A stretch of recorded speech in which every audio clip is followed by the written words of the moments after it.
रहस्यमयी गर्भ। 60 वर्ष की उर्मिला शहर के बाहरी हिस्से में अपने छोटे से घर में अकेली रहा करती थी। एक रात शहर में बहुत जोर का तूफान आया। जोर जोर से हवाएं और आंधी तूफान के साथ तेज बारिश होने लगी। उन आवाजों को सुनकर कोई भी घबरा जाता, लेकिन उर्मिला घर के सारे खिड़की दरवाजे बंद कर गहरी नींद में सो रही थी। रात के लगभग 12 बजे होंगे कि किसी ने उर्मिला के घर का दरवाजा खटखटाया। दरवाजे के खटखटाने की आवाज सुनकर उर्मिला की नींद खुलती है। आखिर इतनी रात को कौन आया होगा? उर्मिला जाकर दरवाजा खोलती है तो सामने लगभग 26 साल की बेहद सुंदर लड़की को खड़ा देख हैरान रह जाती है। कौन हो बेटा, और इतनी रात को इतने भयंकर तूफान में कहाँ भटक रही हो? चाची, आपने मुझे पहचाना नहीं? मैं आपकी दूर की रिश्तेदार शालिनी। अरे हाँ, बचपन में तुझे देखा था। इतनी जवान हो गई है, कैसे पहचान में आती। लेकिन तू यहाँ क्या कर रही है, और वो भी ऐसी अंधेरी तूफान भरी रात में? उर्मिला की बात सुनते ही शालिनी की आंखों से आंसू बहने लगे। वो फूट फूट कर रोने लगी। ये देखकर उर्मिला को कुछ समझ में नहीं आया और उसने शालिनी का हाथ पकड़कर घर के अंदर आने के लिए कहा। जैसे ही शालिनी घर के अंदर रोशनी में आई, उर्मिला की नज़र उसके पेट की तरफ गई, जिसे देखकर ये साफ पता चल रहा था कि वो प्रेग्नेंट है। अरे, तू तो पेट से है। ऐसी हालत में इतने भयंकर तूफान में आधी रात को बाहर भटक रही है। आखिर बात क्या है बेटा, मुझे सब कुछ साफ साफ बता। क्या बताऊं चाची, ये सब जिसकी वजह से हुआ है उसके बारे में बताने में भी मुझे शर्म आती है। मैंने घर वालों की मर्जी के खिलाफ जाकर एक लड़के से शादी कर ली थी, पर वो शादी के 1 महीने बाद ही मुझे छोड़कर चला गया। छोड़कर चला गया का क्या मतलब? क्या उसके साथ कोई हादसा हो गया? नहीं, उसे कोई दूसरी लड़की पसंद आ गई और मेरी प्रेगनेंसी की खबर सुनते ही उसने मुझे बेसहारा छोड़ दिया। उसके बाद मैं अपने घर गई, लेकिन माँ पापा ने मुझे घर में कदम तक नहीं रखने दिया। तभी मुझे आपकी याद आई। कोई बात नहीं, कोई बात नहीं, तुमने यहाँ आकर अच्छा ही किया। एक काम करो, तुम आराम करो। वैसे भी ऐसी हालत में इतना घूमना फिरना और इस तरह आधी रात को बाहर भटकना ठीक नहीं होता।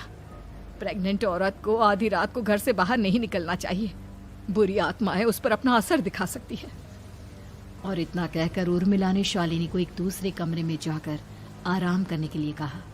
लेकिन जैसे ही शालिनी अपने कमरे में जाने लगी, अचानक से उर्मिला ने उसे रोक लिया।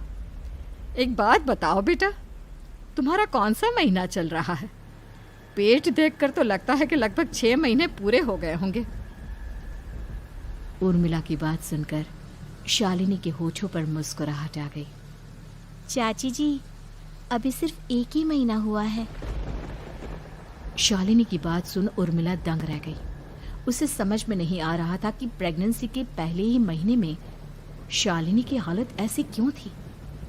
लेकिन फिर उसने बात को नज़रअंदाज कर शालिनी को आराम करने के लिए कहा और खुद भी कमरे में जाकर सो गई।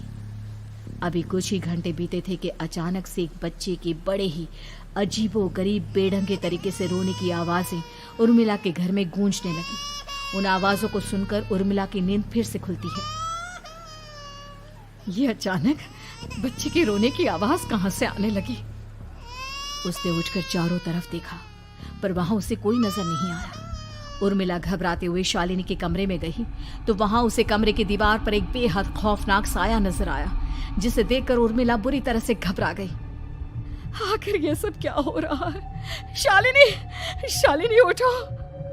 उसने जोर जोर से आवाज देकर शालिनी को जगाने की कोशिश की, लेकिन ऐसा लग रहा था जैसे उसकी आवाज शालिनी तक पहुंच ही नहीं रही थी। कमरे की दीवार पर एक बहुत बड़ा और बेहद डरावने दिखने वाले इंसान का साया और एक बच्चे के अजीबोगरीब ढंग से रोने और चीखने की आवाजें अब उर्मिला को ज्यादा डराने लगी थी। उर्मिला को शालिनी की चिंता सताने लगी और उसने पूरी ताकत के साथ चीख कर शालिनी को आवाज लगाई, शालिनी! तभी अचानक सब कुछ एकदम पहले जैसा हो जाता है और उर्मिला की आवाज सुनकर शालिनी की नींद खुलती है। क्या हुआ चाची, आप इतनी तेज क्यों चिल्ला रही हैं? अब ठीक तो है ना? अभी अभी मैंने तुम्हारे कमरे में कुछ अजीब सा देखा। तुम ठीक हो ना शालिनी? मुझे यहाँ एक बच्चे के रोने की आवाज़ें आ रही थी। लगता है आपको मेरी कुछ ज़्यादा ही चिंता हो गई है। आपने मेरी प्रेगनेंसी के बारे में कुछ ज़्यादा ही सोच लिया होगा। मैं एकदम ठीक हूँ, आप आराम से सो जाइए। इतना कहकर शालिनी ने उर्मिला को फिर से अपने कमरे में जाने के लिए कहा और खुद भी जाकर सो गई। पर अब उर्मिला की आंखों से नींद गायब हो चुकी थी। अगली सुबह जब शालिनी उठी तो वो सीधा उर्मिला के पास आई। गुड मॉर्निंग चाची। तभी अचानक उर्मिला की नज़र शालिनी के पेट पर पड़ती है, जिस पर नीले रंग से एक अजीब सी आकृति नजर आ रही थी। शालिनी, ये तुम्हारे पेट को क्या हुआ? मैंने इतनी औरतों को देखा है, ऐसा तो किसी के साथ नहीं होता। शालिनी ने जैसे ही अपने पेट की तरफ देखा तो उसे वहां कुछ भी नजर नहीं आया। चाची कुछ भी तो नहीं है, सब कुछ एकदम नॉर्मल है। आपको क्या अजीब लग रहा है? इससे पहले कि उर्मिला उसके सवाल का कोई जवाब देती, अचानक से शालिनी के पेट में जोर जोर से दर्द होने लगा। वो बुरी तरह दर्द से तड़पने लगी। चाची, चाची। ये सब देखकर उर्मिला बहुत घबरा गई। उसने धीरे धीरे शालिनी के पेट को सहलाना शुरू किया, लेकिन शालिनी का दर्द कम नहीं हुआ। उर्मिला जाकर रसोई से पानी का गिलास लेकर आई और शालिनी को पानी पिलाने की कोशिश करने लगी। ले बेटा, पानी पी ले, तुझे आराम मिलेगा। ले ले। नहीं चाची, मुझे बहुत तेज दर्द हो रहा है। अरे थोड़ा पी ले बेटा। जैसे ही उर्मिला ने शालिनी को पानी पिलाया, उसने देखा कि गिलास में बचा पानी का रंग नीला पड़ गया और शालिनी की आंखें अजीब हो गई। उसके पेट पर बच्चे का एक डरावना चेहरा नजर आने लगा। ये सब देखकर उर्मिला की डर से हालत खराब होने लगी, पर तभी शालिनी का दर्द ठीक हो गया। बेटी, अभी तुम्हारा दर्द ठीक है तो ऐसा करो, तुम थोड़ी देर आराम कर लो। शालिनी को आराम करने के लिए कहकर उर्मिला तेज कदमों से चलकर घर से बाहर निकल जाती है और पास ही रहने वाली एक औरत कालिंदी के पास पहुंचती है। अरे उर्मिला बहन, बड़े दिनों बाद दिखाई दी, क्या हुआ? बहुत घबराई हुई सी लग रही हो, सब ठीक तो है ना? क्या बताओ कालिंदी बहन, मेरी एक दूर की रिश्तेदार आई हुई है। वो पेट से है और उसके साथ ना अजीब अजीब चीजें हो रही है। अब उर्मिला सारी बात कालिंदी को बताती है, जिसे सुनने के बाद काले जादू और तंत्र विद्या की माहिर कालिंदी एक ताबीज बनाकर उसे देती है। बहन, मुझे शालिनी पर किसी बुरी आत्मा का साया लगता है। ये ताबीज ले जाओ, आज रात को 12 बजे उसे पहना देना, फिर सब ठीक हो जाएगा। उर्मिला ताबीज लेकर घर वापस आती है और अब आधी रात के होने का इंतजार करने लगती है। जैसे ही आधी रात होती है, वो नींद में सोई शालिनी को ताबीज पहना शांति से अपने कमरे में आकर अपने पलंग पर लेट जाती है।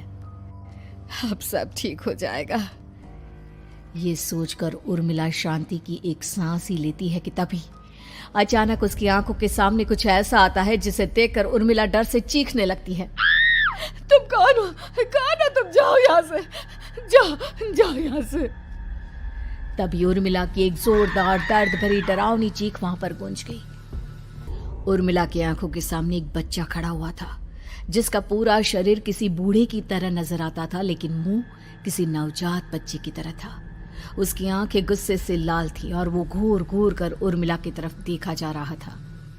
कौन हो तुम? कौन हो? उर्मिला के चीखते ही वो बच्चा जोर जोर से रोने लगा। घबराकर उर्मिला ने अपने हाथों को अपने कानों पर रख लिया।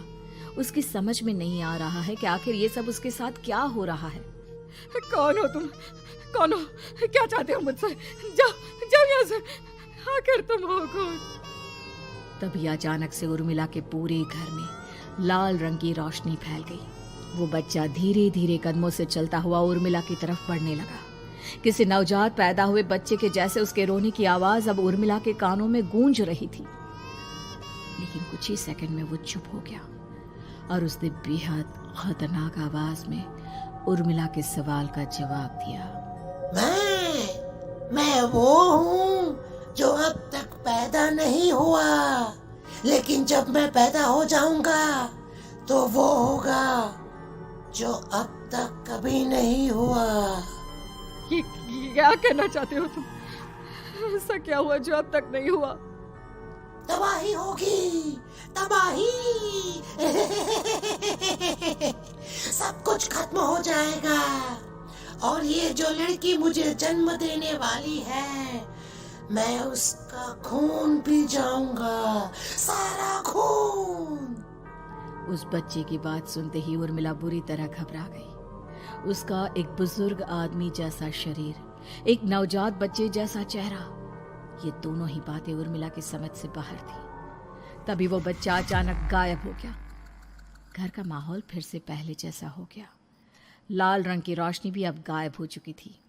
उर्मिला दौड़कर शालिनी के कमरे में पहुंची, जहां वो गहरी नींद में सोई हुई थी, पर उसके गले का ताबीज गायब हो चुका था। उठो उठो शालिनी, उठो बेटा, मुझे तुमसे जरूरी बात करनी है। अरे चाची क्या हुआ? इतनी रात को आप परेशान क्यों कर रही हैं? सब ठीक है ना? अभी जब तुम सो रही थी ना, तो मैंने तुम्हारे गले में एक ताबीज पहनाया था। कहाँ गया बेटा, बताओ मुझे। शालिनी ने चारों तरफ अपनी नजरें घुमाकर देखा, लेकिन वहां पर कोई ताबीज नहीं था। वह हैरानी से उर्मिला के चेहरे की तरफ देखने लगी। उसे समझ में नहीं आ रहा था कि आखिर उर्मिला किस ताबीज के बारे में बात कर रही थी। नहीं चाची, यहाँ कोई ताबीज नहीं है। लगता है आपने कोई बुरा सपना देखा है। मैंने कोई बुरा सपना नहीं देखा। खैर छोड़ो, तुम अब सो जाओ, कल सुबह बात करते हैं। डर और घबराहट की वजह से उर्मिला की आंखों से नींद तो जैसे बिल्कुल गायब हो गई थी। अगली सुबह उर्मिला बिना कोई देर किए गांव के बाहर एक छोटी सी झोपड़ी में रहने वाले बूढ़े पंडित के पास पहुंची। पंडित जी, मेरी मदद कीजिए। अरे आओ आओ उर्मिला, क्या हुआ? सब ठीक तो है ना? क्या बताओ पंडित जी, बहुत बड़ी मुसीबत है। मेरी दूर की एक रिश्तेदार लड़की पेट से है और उसके साथ बहुत डरावनी चीजें हो रही है। कल रात को तो एक अजीब सा दिखने वाला बच्चा मेरी आंखों के सामने आकर खड़ा हो गया था। ये तुम क्या कह रही हो? मुझे साफ साफ बताओ कि आखिर तुमने क्या देखा? उर्मिला ने अपने साथ हुई बीती रात की पूरी घटना पंडित जी को बताई, जिसे सुन पंडित जी के माथे पर चिंता की लकीरें उभर आई। अनर्थ होने वाला है, अनर्थ। बरसों पहले भी उस हैवान ने एक लड़की के पेट से जन्म लिया था और उसके बाद उस शहर को पूरी तरह से तबाह कर दिया। कैसी विपदा पंडित जी, कैसे बात कर रहे हैं आप? बताइए मुझे, और इसका उपाय क्या है? इसका उपाय तो है, लेकिन बहुत कठिन है। हो सकता है कि उस उपाय को करने के दौरान तुम्हारी जान भी चली जाए। मुझे मेरी जान की कोई परवाह नहीं, पर आप जिस तबाही के बारे में बात कर रहे हैं, बस वो नहीं होनी चाहिए। लाखों लोगों की जान बचाने के लिए मैं कुछ भी करूंगी। तो ठीक है, मेरी बात ध्यान से सुनो। बरसों पहले एक भयानक तांत्रिक ने अपनी तंत्र क्रिया के जरिए एक मासूम लड़की के साथ रिश्ता बनाकर उसके पेट से जन्म लिया था। इस तरह से वो अपने जैसे लोगों की संख्या इस दुनिया में बढ़ाना चाहता था। आपके कहने का मतलब है कि शालिनी के पेट से भी उस शैतान को जन्म लेना है, इसलिए उसने उसके साथ ये सब किया है।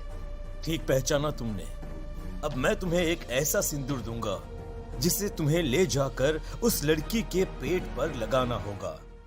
क्या ऐसा करने से सब कुछ ठीक हो जाएगा? नहीं उर्मिला, ये सब इतना आसान नहीं। उस लड़की के पेट पर सिंदूर लगाने के बाद तुम्हें उसका पेट काटकर उस हैवान को बाहर निकालना होगा। नहीं पंडित जी, मैं ये सब नहीं कर सकती। मैं भला एक जिंदा लड़की के पेट को अपने हाथों से कैसे काट सकती हूँ? अगर तुमने ऐसा नहीं किया तो कुछ ही दिनों में वो हैवान उस लड़की के शरीर से जन्म लेगा और उसके शरीर के सारे खून को पीकर अपनी ताकत को बढ़ाएगा। उसके बाद वो धीरे धीरे इस पूरे शहर को तबाह कर देगा। यहाँ पर कोई जिंदा नहीं बचेगा। लेकिन अगर मैं उसके पेट को काट दूंगी तो क्या वो जिंदा बच पाएगी? अगर शालिनी को कुछ हो गया तो, अगर उसकी मृत्यु हो गई तो? ऐसा कुछ नहीं होगा उर्मिला, तुम्हें अपने मन को पक्का करके ये काम करना ही होगा। सिंदूर लेने के बाद उर्मिला झोपड़ी से बाहर निकलने ही वाली थी कि तभी पंडित जी ने उसे पीछे से आवाज देकर रोका। उर्मिला, उस लड़की का पेट काटकर हैवान को बाहर निकालना ही काफी नहीं होगा। तुम्हें ध्यान रखना होगा कि ये सब करते हुए उस बच्चे का जो आधा बूढ़े का शरीर है उस पर सिंदूर की एक बूंद भी ना लगने पाए, क्योंकि अगर ऐसा हुआ तो वो तुम्हें और बाकी सबको कच्चा खा जाएगा। पंडित जी की बात सुन उर्मिला की आंखें फटी रह गई और उसके शरीर में डर की लहर दौड़ गई। फिर भी उसने हिम्मत की। ठीक है पंडित जी, मैं पूरी कोशिश करूंगी कि मैं उस हैवान को वहीं के वहीं खत्म कर पाऊं। इसके बाद उर्मिला तेज कदमों के साथ घर वापस आती है। दिन बीतता है, रात का अंधेरा छाने लगता है। शालिनी खाना खाकर सोने चली जाती है और उर्मिला लगातार उसके गहरी नींद में सो जाने का इंतजार करने लगती है, जिसके बाद उर्मिला दबे कदमों से शालिनी के कमरे में पहुंच गई। मुझे ये करना ही होगा। अब उर्मिला ने धीरे धीरे शालिनी के पेट पर पंडित जी का दिया सिंदूर लगाना शुरू किया। उर्मिला के हाथ बुरी तरह से कांप रहे थे। उसके एक हाथ में चाकू था जिससे वो पेट काटने वाली थी। उर्मिला ने एक नज़र शालिनी के चेहरे की तरफ देखा और फिर डरते हुए उसके पेट पर चाकू चलाना शुरू किया। कमाल है, मैं इसका पेट काट रही हूँ और ये आराम से सो रही है। इसे दर्द नहीं हो रहा क्या? तभी अचानक उर्मिला के कानों में बच्चे की रोने की आवाज़ सुनाई देने लगी। उसने घबराकर चारों तरफ देखा पर वहां पर कोई नहीं था। बस रोने की आवाज़ लगातार आ रही थी। उर्मिला बिना रुके लगातार शालिनी के पेट को काटती रही। उसे इस बात का भी ध्यान रखना था कि सिंदूर बच्चे के बूढ़े आदमी वाली शरीर के हिस्से पर ना लगे। कुछ ही देर में वो हैवानी बच्चा उर्मिला के हाथों में था। उसने बड़ी ही सावधानी से उस बच्चे को बाहर निकाला और पंडित जी के कहे अनुसार उसे घर से दूर जलाने के लिए ले गई। पर तभी उसके सामने वही बूढ़े शरीर और बच्चे के चेहरे वाला बच्चा आ गया। अपनी गोद में और सामने भी बच्चे को देखकर उर्मिला हैरान रह गई। मुझे मारोगी? मुझे इतनी हिम्मत कैसे आ गई तुम्हारी? तुम पैदा नहीं हुए हो और मुझे पता है जब तक तुम्हारा जन्म नहीं हो जाता तो मुझे कुछ नहीं कर सकते। इतना बोलते ही उर्मिला तुरंत उस बच्चे को घास के ढेर पर फेंक कर उसमें आग लगा देती है, जिसके तुरंत बाद वो बूढ़े आदमी के शरीर और बच्चे के चेहरे वाला अजीब तांत्रिक का भूत भी वहां से गायब हो जाता है। कुछ देर बाद उर्मिला घर पहुंचती है तो वो ये देखकर हैरान रह जाती है कि शालिनी का पेट अपने आप जुड़ चुका था। शुक्र है भगवान का और उन पंडित जी का, अब सब ठीक हो जाएगा। सुबह शालिनी सोकर उठती है तो अपना पेट देख बुरी तरह घबरा जाती है। चाची, चाची ये सब क्या हो गया? मेरा पेट अचानक कम कैसे हो गया? मेरा बच्चा कहाँ गया चाची? बेटी, वो बच्चा नहीं, एक खतरनाक तांत्रिक था जो तुम्हारे कोख से जन्म लेकर सबको मार देना चाहता था। वो पैदा होते ही तुम्हारी जान भी ले लेता, इसलिए मैंने पंडित जी के बताए उपाय से उसका खात्मा कर दिया है। अब सब ठीक है। शालिनी को उर्मिला की बात समझ में नहीं आती, जिसके बाद शालिनी को पूरी बात उर्मिला आराम से समझाती है। अब वो दोनों ही भगवान का शुक्र अदा करती हैं और एक साथ रहने लगती हैं।